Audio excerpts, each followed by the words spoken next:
Hello दोस्तों, कैसे हैं आप सभी। उम्मीद करती हूँ आप सभी भी बहुत अच्छे होंगे।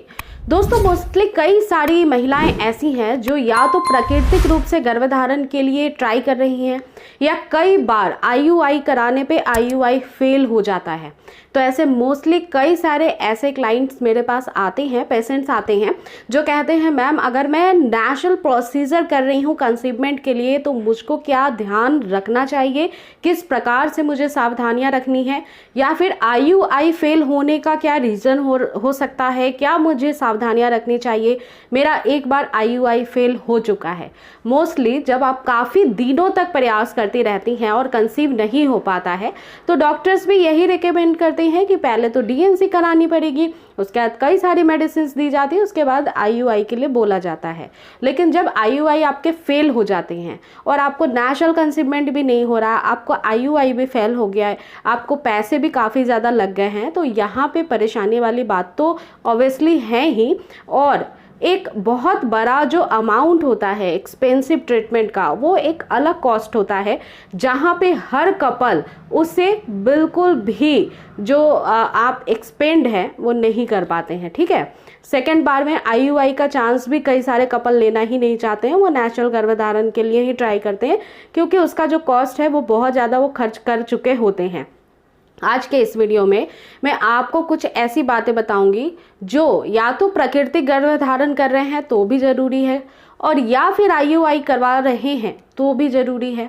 इन दोनों ही चीज़ों में समांतर क्या है, आईयूआई जो आपका होता है या फिर प्राकृतिक गर्भधारण आप कर रही हैं तो उसके बाद का जो यूट्रस के अंदर का जो आपका इम्प्लांटेशन या फिर उसके बाद की जो जर्नी होती है वो दोनों सेम ही होती हैं। इस वजह से केयर दोनों का ही सामान्य रूप से करना पड़ता है। जितना ज़्यादा ज़रूरी आपको नेचुरल कंसेप्शन में सावधानियों की होती है उतनी ही आईयूआई के दौरान भी करनी पड़ती है, वरना आईयूआई फेल हो जाता है। और नेचुरल गर्भधारण में भी अगर कुछ मिस्टेक्स हो जाती हैं तो लास्टली जब आपका आरोपण होता है, इम्प्लांटेशन का फेज़ आता है, जनरली पीरियड्स के 20वें या 22वें दिन से स्टार्ट होता है, तो उस दौरान क्या होता है फ्रेंड्स कि यही वो मिस्टेक्स रहते हैं जो हमारे कंसेप्टमेंट को ख़राब करते हैं और बार बार फिर पीरियड्स ही आते रहते हैं, गर्भधारण नहीं होता है। तो देखिए मिस्टेक्स क्या क्या नहीं करना है। सबसे ज़रूरी ये है कि जब आप नेचुरली कंसीव करना चाहती हैं या फिर आईयूआई करा चुकी हैं तो आपको जो है पानी अच्छे से पीना है। आपके शरीर में तरल पदार्थ की जो मात्रा है, की जो लेवल है वो बहुत ही अच्छे से होनी चाहिए। फ्रेंड्स, पानी जो है वो बहुत अच्छे से पीना पड़ता है। At least 3 to 4 litre of water daily consuming power आपका होना चाहिए, यानी 3 से 4 लीटर पानी तो पीना ही है।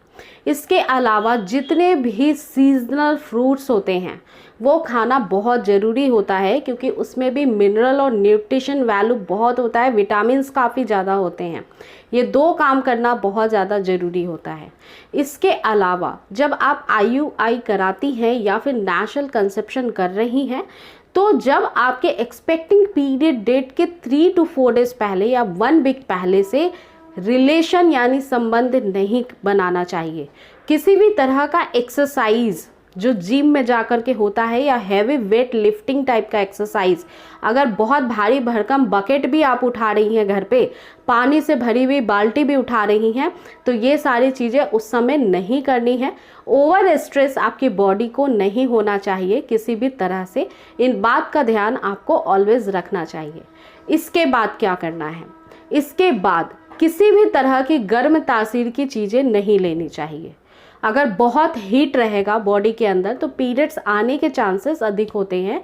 इस वजह से चाहे वो चाय हो, कॉफ़ी हो, गर्म तासीर की सब्जियां हो, फल फ्रूट्स हो, ये सारी चीज़ें आपको नहीं खानी है। अब आपको पता होगा कि गर्म तासीर की चीज़ें क्या होती हैं।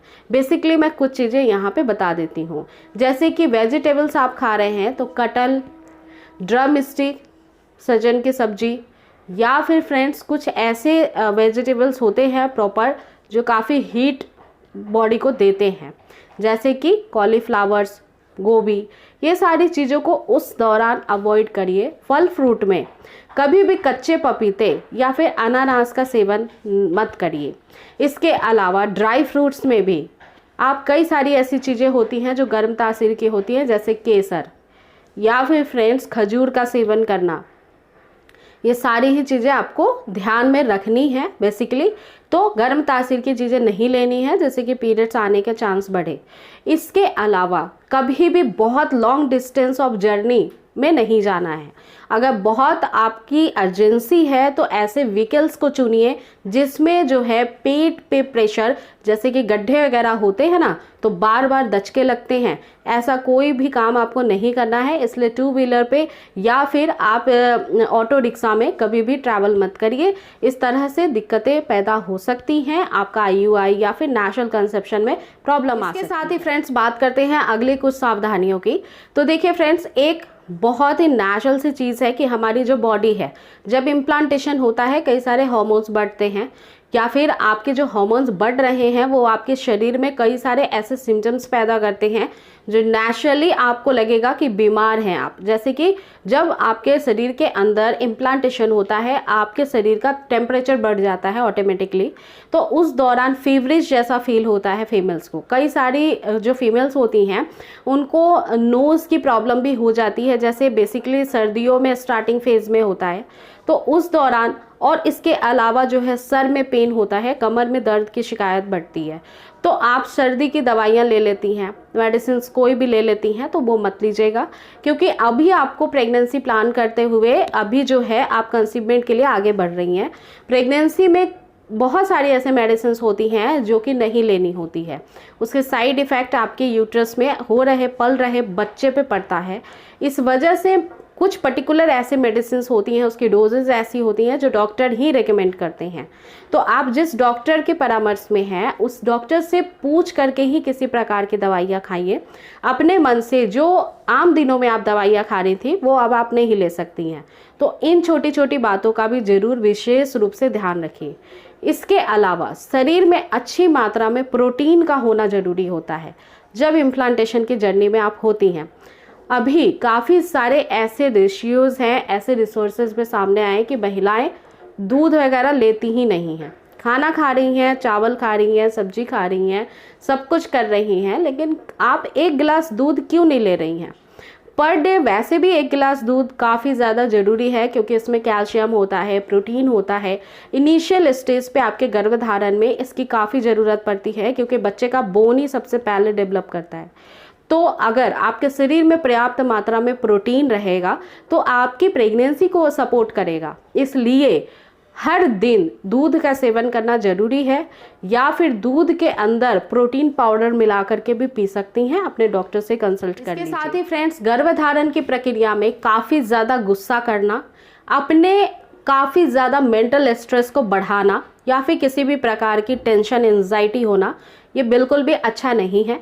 ये सारी ही चीज़ों को बिल्कुल ख़राब कर देती है, आपकी प्रेगनेंसी हार्मोन्स को बिगाड़ देगी, IUI फेल करवा देगी। इसके अलावा नेशनल कंसेप्शन के लिए आपको जो है बिल्कुल आपके बॉडी को खराबी कर देती है। तो टेंशन जो है ना वो बहुत ज़्यादा खराब होता है, मेडिकेशन को भी फेल कर देता है। इस वजह से प्राकृतिक रूप हो या फिर एडवांस ट्रीटमेंट हो, टेंशन किसी भी फेज़ में नहीं लेना है। बाय द वे, हल्की फुल्की टेंशन तो सभी के पास होती है, लेकिन कुछ ऐसे डिप्रेशन के कारण होते हैं जो एनी टाइम आपके दिमाग में एक ही सवाल को लाते रहते हैं। वो काम मत करिए, अपने आप को खुश रखिए और उसके लिए जो पॉसिबिलिटी हो सकती है, जो आपको खुशी देती है, वैसे ही कार्य करिए ताकि उस टेंशन से बची रहें। और कंसीवमेंट के लिए ये बहुत ज़्यादा ज़रूरी है। ये सारी ही चीज़ें आपको डॉक्टर भी गाइड करते हैं जब एडवांस ट्रीटमेंट की तरफ आप मूव करती हैं। और नेशनल कंसेप्शन के लिए भी बहुत ज़्यादा इंपॉर्टेंट है। जैसा कि मैंने बताया कि नेशनल कंसेप्शन हो या फिर एडवांस ट्रीटमेंट हो, दोनों ही सिमिलर होते हैं, प्रोसीजर अलग होता है, बट वो सिमिलरली आपके यूट्रस के अंदर ही होता है। सो फ्रेंड्स, इन बातों का ध्यान रखिए, बी पॉजिटिव, अपने दिमाग को स्वस्थ रखिए, अपने शरीर को स्वस्थ रखिए ताकि जल्दी से गर्भधारण हो, पैसे कम से कम खर्च हों आपके, और बहुत दिनों तक, लॉन्ग टाइम तक वेट भी ना करना पड़े, क्योंकि प्रेगनेंसी की जर्नी में एज भी एक बहुत बड़ा फैक्टर होता है। एज निकलता चला जाएगा तो कंसीवमेंट के चांसेस वैसे भी कम होते जाते हैं। So friends, I really hope ये छोटी सी वीडियो आपके लिए काफ़ी हेल्पफुल होगी। अगर आप इस वीडियो से रिलेटेड और भी कोई क्वेरी करना चाहते हैं तो आप मुझे मेल सेंड कर सकते हैं। इसके अलावा आप मुझे अदर सोशल मीडिया प्लेटफॉर्म पर भी फॉलो कर सकते हैं, जैसे कि इंस्टाग्राम और फेसबुक पेज। सो फिर मिलती हूँ नेक्स्ट वीडियो में जल्दी एक नई टॉपिक के साथ। आप अपना पूरा ध्यान करिएगा, अपना ध्यान रखना काफ़ी ज़्यादा इंपॉर्टेंट है। Take care guys, thanks for watching.